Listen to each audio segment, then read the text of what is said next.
Jawapan untuk mif'alun. Alun. Siapa pernah dengar mif'alun? Kunci apa kunci? Siapa tahu? Bahasa Arab.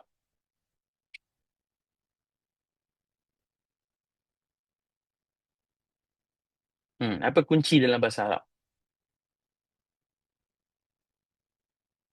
Miftahu. Ahsanti, barakallahu fiik.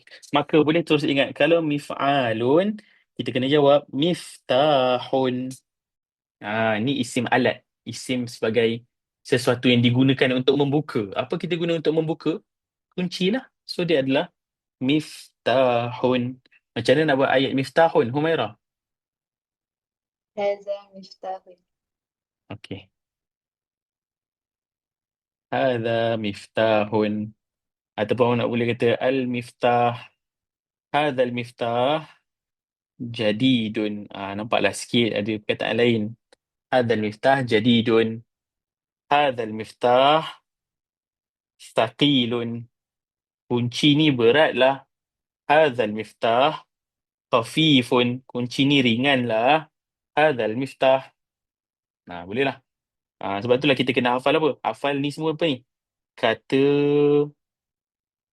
adjektif. Kata adjektif ni kita guna untuk dia buat khabar lah selalunya. Ada al-miftah. Al-miftah jadidun. As-sayyarah jadidatun. As-sayyarah kabiratun. Macam tu. Al-akhun ba'idun. Abang saya jauh. Macam tu.